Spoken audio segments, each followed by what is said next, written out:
The universality of the satisfaction is represented in a judgment of taste only as subjective. This particular determination of the universality of an aesthetical judgment, which is to be met with in a judgment of taste, is noteworthy, not indeed for the logician, but for the transcendental philosopher. It requires no small trouble to discover its origin, but we thus detect a property of our cognitive faculty which, without this analysis, would remain unknown. First, we must be fully convinced of the fact that in a judgment of taste about the beautiful, the satisfaction in the object is imputed to everyone without being based on a concept, for then it would be the good. Further, this claim to universal validity so essentially belongs to a judgment by which we describe anything as beautiful. That is, if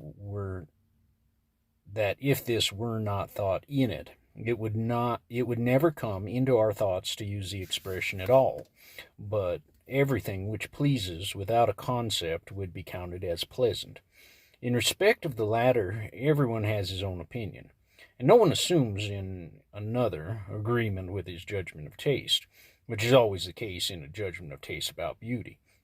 I must call the first the taste of sense, the second the taste of reflection, so far as the first lays down mere private judgments, and the second judgments supposed to be generally valid, public, but in both cases aesthetical, not practical judgments about an object, merely in respect of the relation of its representation to the feeling of pleasure and pain.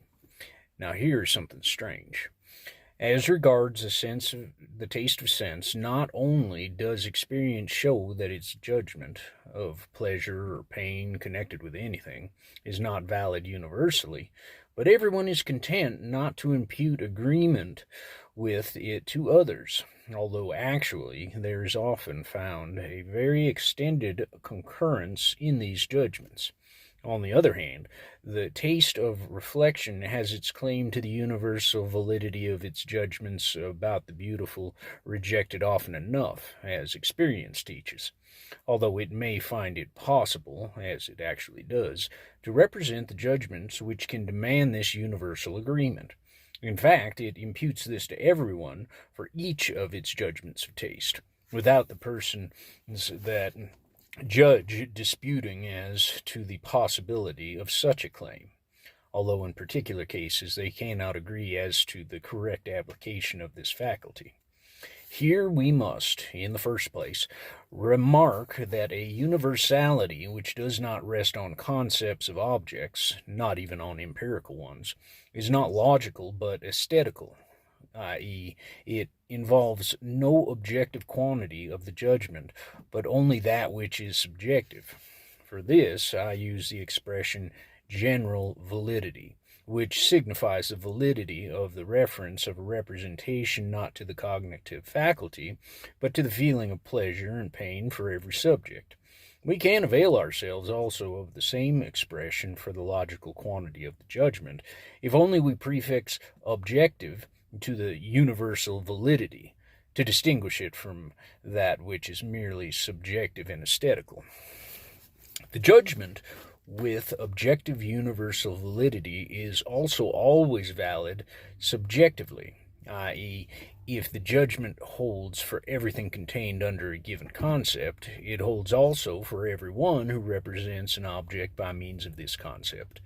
But from a subjective universal validity, i.e., aesthetical and resting on no concept, we cannot infer that which is logical, because that kind of judgment does not extend to the object.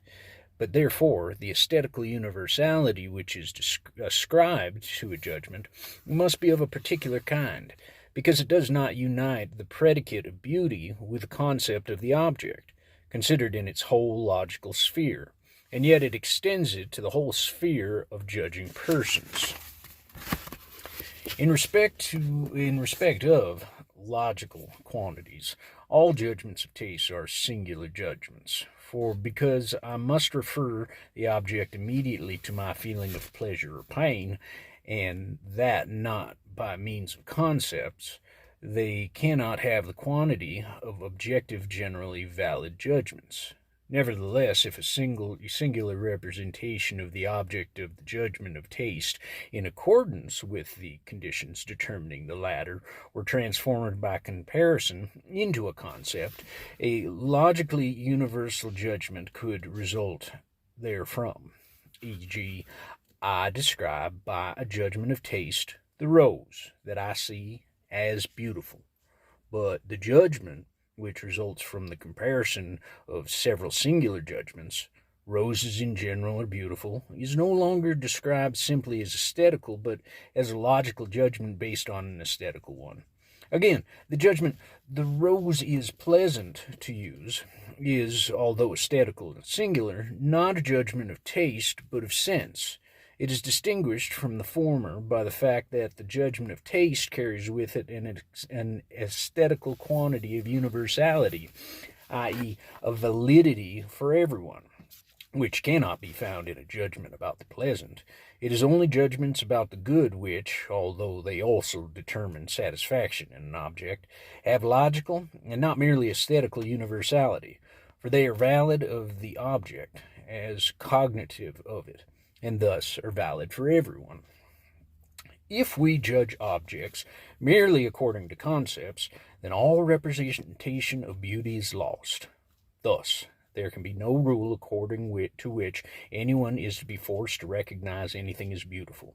We cannot press upon others by the aid of any reasons or fundamental propositions our judgment that a coat, a house, or a flower is beautiful.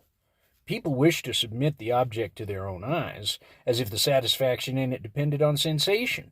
And yet, if we then call the object beautiful, we believe that we speak with a universal voice, and we claim the assent of everyone, although on the contrary, all private sensation can only decide for the observer himself and his satisfaction. We may see now that in the judgment of taste, nothing is postulated but such a universal voice. In respect of the satisfaction without the intervention of the concepts, and thus a possibility of an aesthetical judgment that can, at the same time, be regarded as valid for every one.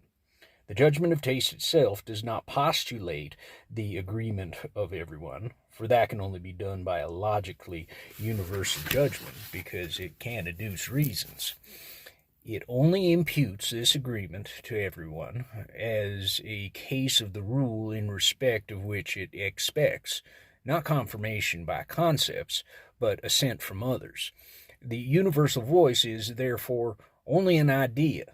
We do not yet inquire upon what it rests. It may be uncertain whether or not the man, who believes that he is laying down a judgment of taste, is, as a matter of fact, judging in conformity with that idea, but that he refers to his judgment thereto, and consequently that it is intended to be a judgment of taste. He announces by the expression beauty, he can be quite certain of this for himself by the mere consciousness of the separating off of everything belonging to the pleasant and the good from the satisfaction which is left.